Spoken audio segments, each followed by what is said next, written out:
Greetings to all of you. In this, we are going to discuss about circular queues.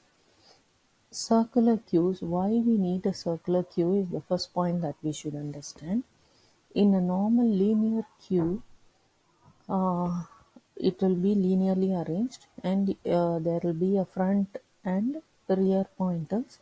Two pointers will always be used along with queues, the front pointer and the rear pointer.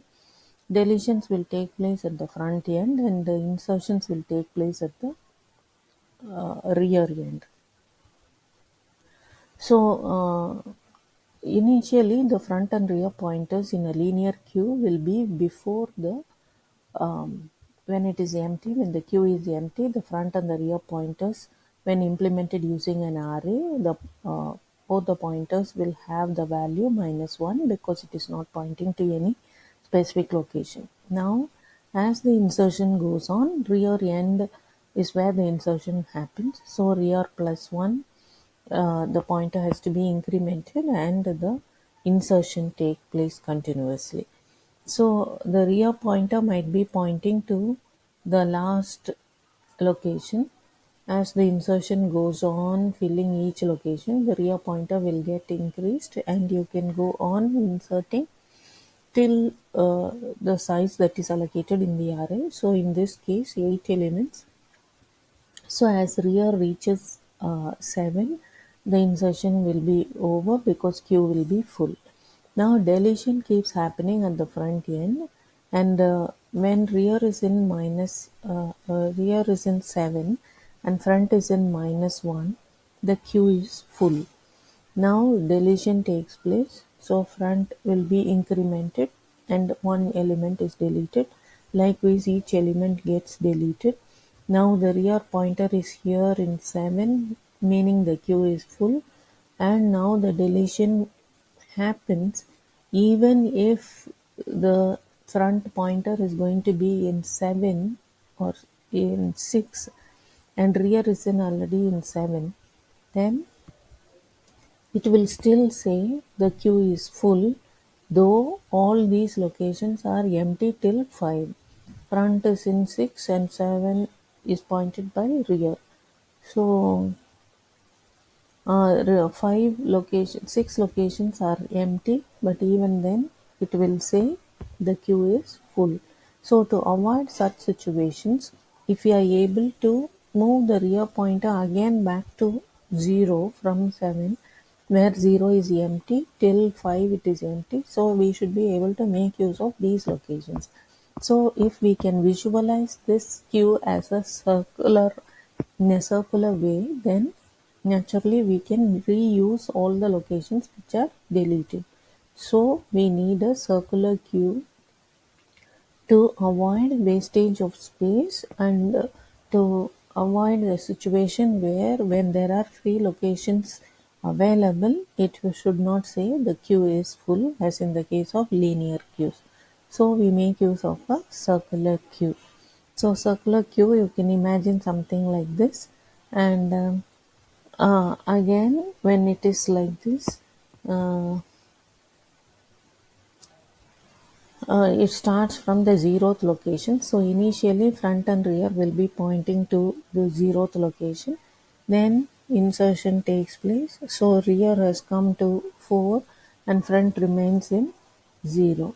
So now it will move on to 5, then 6, then 7, then the queue becomes full, and now deletion can be done at the front end where it will start moving like this, and now as it is moving like this and all the 5 elements are deleted and there are rear is in 7, then you can also insert now because these free locations can also be utilized again. How this is done we will see in the next part of this lesson. So now we will see how this insertion and deletion are done in a circular queue.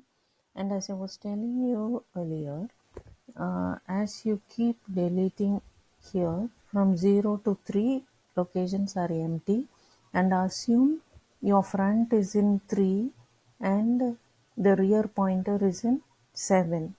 When the rear pointer is in 7, then naturally you can fill in the locations till 0, 1 and 2 because front now is in 3. So from 7, how do you move on to 0, 1 and 2 and 3?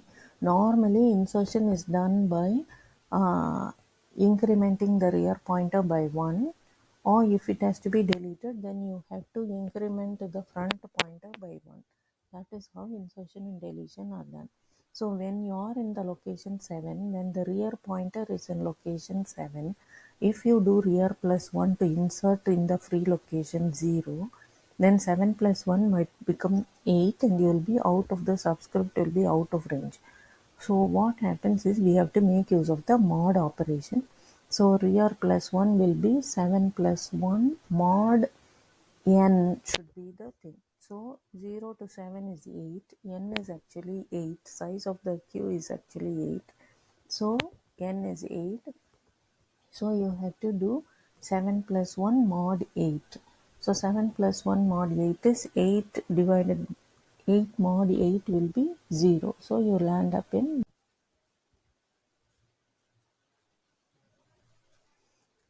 So how this is actually done is when you are in the last location, the rear pointer is in the last location and 0, 1 and 2 locations are free and the front pointer is in the third location, then we can insert elements here, which means again we have to do the rear plus 1 operation.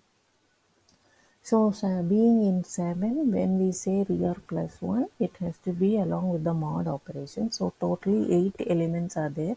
So, n is 8. So, 7 plus 1 mod 8.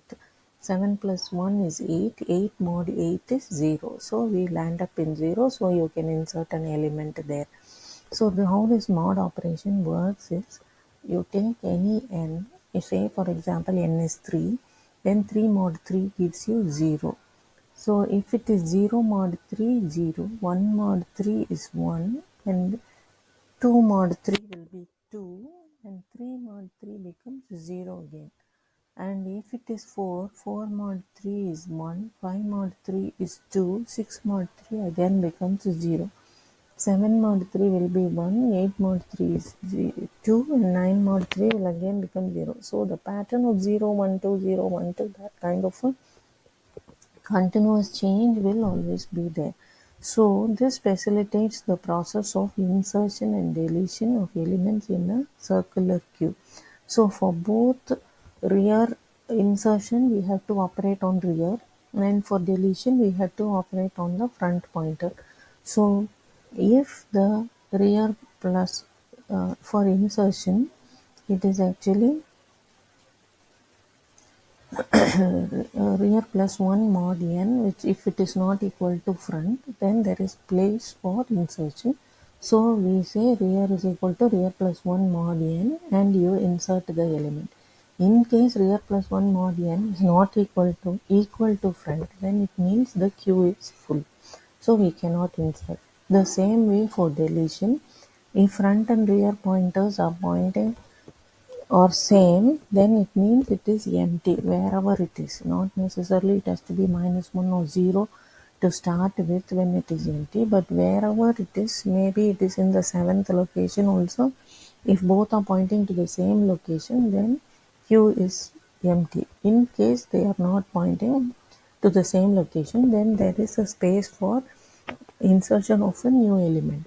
So front can be increased by 1 and mod n has to be operated on because it is a circular queue. So being in the last location, it has to move on to the 0th location again, and so the deletion process can be done smoothly around all the locations. So mod operation is done and then you print out whatever is in the front location. So may it be for rear end or for the front end, the operation has to be rear plus 1 mod n and front plus 1 mod n for both insertion and deletion. So circular queues are used whenever we want to save space or utilize all the free spaces that are available in the queue. That is the advantage of having a circular queue over a linear queue.